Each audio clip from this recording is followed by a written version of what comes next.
नमस्कार दोस्तों, बेताल के बारे में जानते हैं? नहीं जानते? तो बेताल एक ऐसी एंटिटी होती है जो कि हमसे ऊंचा आयाम की होती है। मतलब हम लोगों का जो डायमेंशन है वो थर्ड डायमेंशन है, 3D। हम लोग थर्ड डायमेंशन में रहते हैं, तीसरे आयाम में।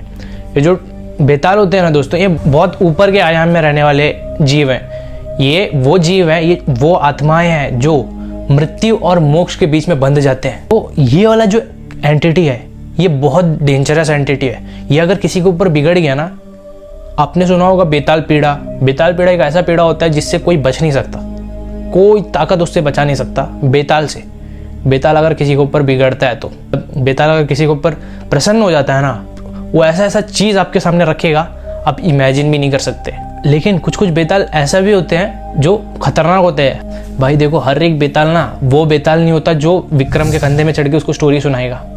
नहीं, ख़त्म कर सकता है। बहुत पावरफुल एंटिटी होता है ये। और आज का जो स्टोरी होने जा रहा है, ये बेताल जिसके ऊपर प्रसन्न हो जाता है ना, अधिक प्रसन्न हो जाता है, तो वो उसके लिए क्या कर सकता है। तो आज का जो स्टोरी है इसी के ऊपर होने जा रहा है, ठीक है। तो बिना कुछ देरी के स्टार्ट करते हैं। तो भाई ये जो स्टोरी है ये 1998 का स्टोरी है। तो भाई ये जो बेताल है ये महाराष्ट्र के एक टाउन में रहता था। यहाँ में एक प्लॉट था, प्लॉट इन केस एक फ्लैट था जो 8 माले का था, 8वें माले का। बहुत प्रसिद्ध था वो। 1980s के टाइम में बहुत सारे लोग रहते थे वहाँ में, और 1988 तक आते आते बहुत सारे लोग जो है वहाँ से खाली कर दिए। मतलब ऐसा नहीं कि सारे लोग खाली करके चले गए, नहीं, 20% लोग वहाँ में रुक गए थे। 80% लोग जो वहाँ से खाली करके चले गए थे, उसका रीज़न ये था कि वहाँ में बहुत चोरी डकैती होता था और वहाँ में सिक्योरिटी टाइट नहीं था। मैनेजमेंट, वहाँ का जो मैनेजमेंट है वो सही नहीं था, तो वहाँ में बहुत ज़्यादा चोरी हो रहा था। तो इसके कारण बहुत सारे लोग वहाँ से छोड़ के चले गए, 80% लोग, और 20% लोग वहाँ में रहते थे। और इन्हीं कम लोगों के रहते वहाँ का जो मैनेजर लोग हैं, उन लोग ये फैसला लिए कि हमें एक लिफ्ट डाल देते हैं। तो वहाँ में 1990 में लिफ्ट लॉन्च किया गया, वहाँ में लिफ्ट डाला गया क्योंकि कम लोग रहते हैं और बहुत सारे लोगों को आने जाने में ज़्यादा तकलीफ ना हो। तो यहाँ में 7वें फ्लोर में संजय कामले नाम का एक व्यक्ति रहता था। वो पेशे से एक बैंक मैनेजर था जो कि बहुत प्रसिद्ध था। वो अपने काम के चलते बहुत ही ईमानदार था और उनका कोई शादी हुआ नहीं था और माता पिता भी गाँव में रहते थे, तो ये उसको कोई दिक्कत नहीं था। ये अपना 85% समय वो अपना बैंक में बिताता था और रात को खाली सोने के लिए घर आता था। मतलब वो पूरा दिन बैंक में बिताता था और 15% घर में बिताता था सोने के लिए। ये हमेशा अपना काम खत्म करके 7 बजे तक घर आ जाता है। संजय जी को रहते 10 साल बीत गए थे। संजय जी का एक रूटीन हुआ करता था जो कि इस कहानी में अहम भूमिका निभाने वाली है। ये क्या करते थे, अपने जो 7वां फ्लोर है उससे लोटे में पानी दिया करता था। जो सूरज को जो अर्घ देते हैं ना, वो देता था। अब भाई होता ये है कि हमेशा ये इसका रूटीन था, सुबह सुबह उठ के लोटे में सूरज को अर्घ चढ़ाना। ये जो ये कर रहा था, ये 10 साल से कर रहा था। मतलब 1988 से लेके 1998 तक उसका रूटीन रहता था। तो एक दिन क्या हुआ, 1998 की बात है, वो एक दिन लेट हो गया।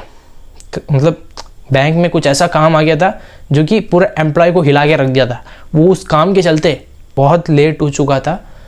वहाँ से वो आते आते 11 बज गया था। अपना जो काम ख़त्म करके वो घर लौट रहा था अपने 4 व्हीलर में। उनके पास एक जीप भी था। वो जैसे ही घर लौट रहे थे तो वो ये पाए कि उनका जो एरिया है वहाँ में ना लाइट ही नहीं थी, बिजली बिल्कुल नहीं थी, बिजली जा चुकी थी।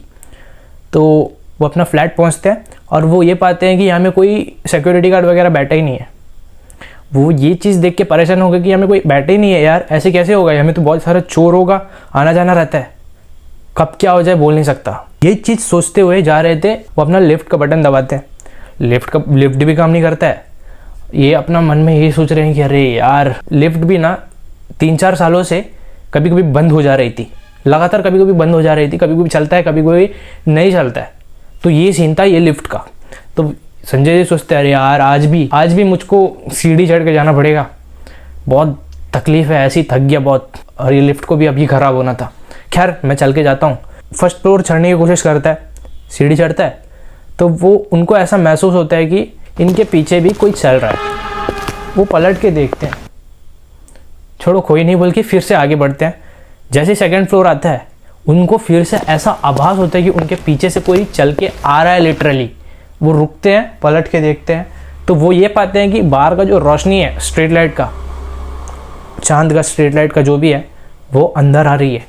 उनको कुछ ऐसा दिखाई नहीं देता है। और 4-5 सीढ़ी चढ़ने के बाद उनका जो है 7वां फ्लोर आ जाता था। तो वो यही चढ़ के जा रहे हैं, उनको ऐसा लग रहा था कि मेरे पीछे कोई चोर तो नहीं, यहीं में मेरा गला घोट के मेरे को लूट तो नहीं देगा।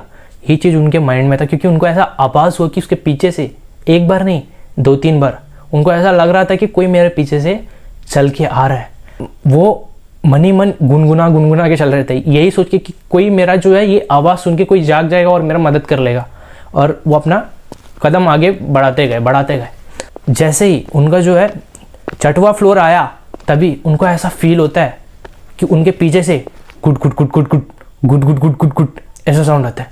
पलट के देखता है, क्या गुट गुट गुट गुट ऐसा साउंड, मतलब वो ऐसा बोलता है, क्या गुट गुट गुट।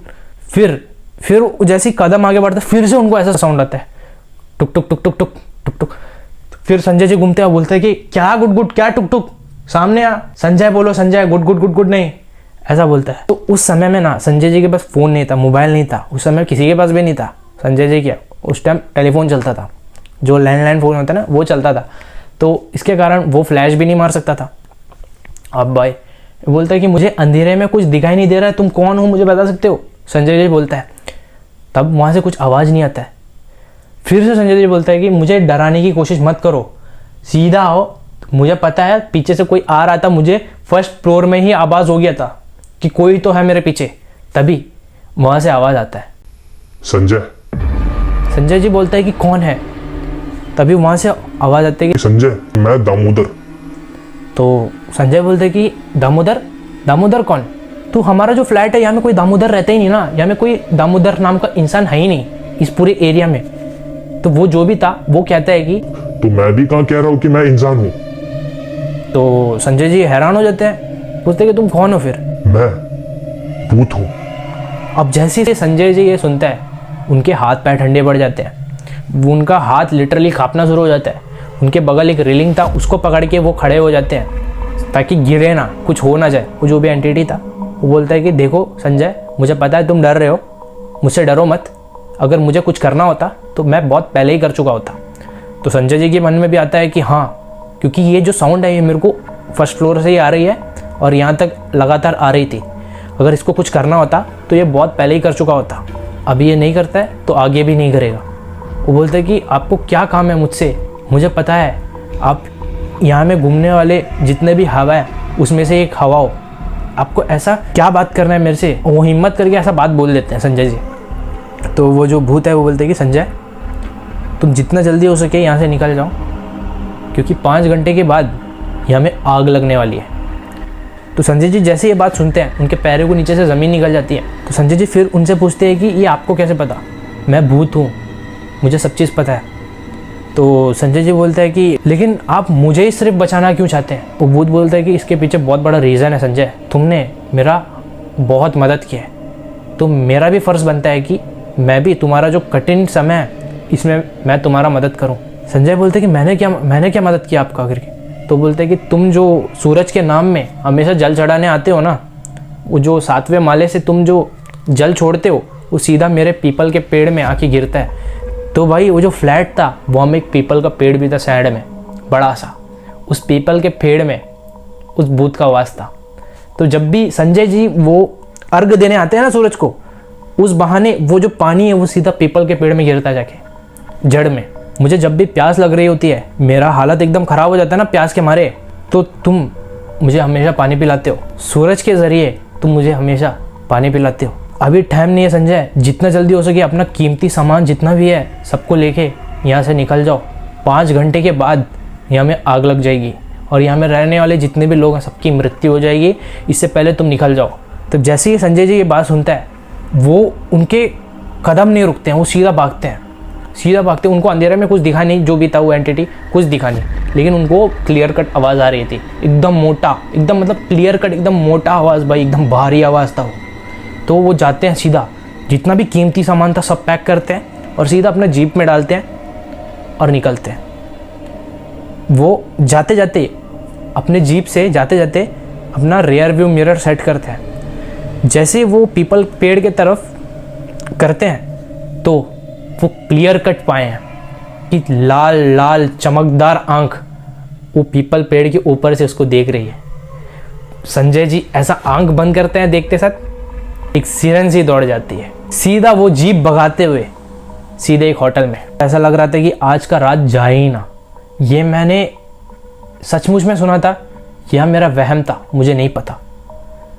उनको ऐसा लग रहा था कि ये रात कटे ही ना, ऐसी रहे, ये रात लंबी रहे। वो जैसे तैसे करके सुबह होने का वेट करता है। जैसे ही सुबह होता है उनको नींद नहीं आता है, वो सुबह होने का वेट करता है। जैसे ही सुबह होता है वो गाड़ी में बैठता है फटाफट और भगाते हुए वो फ्लैट की तरफ अपना गाड़ी को लेके जाता है तो वो क्या पता है फायर ब्रिगेड आई हुई है और वहाँ में बहुत सारे लोग का चिल्लाना मच गया है। बहुत सारे लोग आग में जल के मर चुके हैं। वो जो बिल्डिंग है ना भाई, पूरा जल चुका है, ख़त्म हो चुका है। ये चीज़ देख के संजय जी के होश उड़ जाते हैं, वो अपना होश खो देते हैं और वहीं में बेहोश हो जाते हैं। सबको लगता है कि संजय जी का ही कोई घर वाला था जिसका मृत्यु हुआ है शायद, इसकी वजह से संजय जी को सदमा लगा है। वो ये चीज़ सोच के बेहोश होता है कि ऐसा होगा और वैसा हो गया, मैं बच गया। ये सीन सोच के वो बेहोश हुए थे। ये जो स्टोरी है ये अपने बच्चे को बताते हैं। इनका जो बेटा है ये 2000 का है, 2000 में इनका जन्म हुआ था, इनका जो बेटा का, और वहाँ से स्टोरी आई है। तो ये जो है ना, इनका जो परिवार है, मतलब संजय जी नहीं बचा होता तो ये स्टोरी नहीं बनता। बहुत सारे शोध से उनको ऐसा पता चला कि वो कोई भूत नहीं था, वो एक बेताल था। क्योंकि बेताल ऐसा एक एंटिटी होता है जो अपना भूत, वर्तमान और भविष्य बता सकता है। तो इसी तरह संजय जी का मदद करते हुए बेताल ने उनका भविष्य के बारे में बता दिया था, फ्यूचर प्रेडिक्ट कर दिया था। मतलब नया जीवन दान मिल के तरह हो गया उनको। और हर साल संजय जी उसी पीपल पेड़ के पास आते हैं उनके पूरे परिवार के साथ, वहाँ पे पूरा जल चढ़ाते हैं, पकवान रखते हैं और चले जाते हैं। तो आपको ये वीडियो कैसी लगी? मनोरंजन तो मिला ही होगा, क्योंकि आपको लग रहा था कि ये हॉरर स्टोरी था, लेकिन नहीं, हॉरर स्टोरी नहीं था, ये थोड़ा इमोशनल स्टोरी था, हॉरर प्लस इमोशनल। कैसा लगा? यहाँ तक वीडियो को देखे हो तो चैनल को लाइक कर दो, शेयर कर दो, कमेंट कर दो। तब तक के लिए मिलते हैं अगली वीडियो में। जय श्री राम।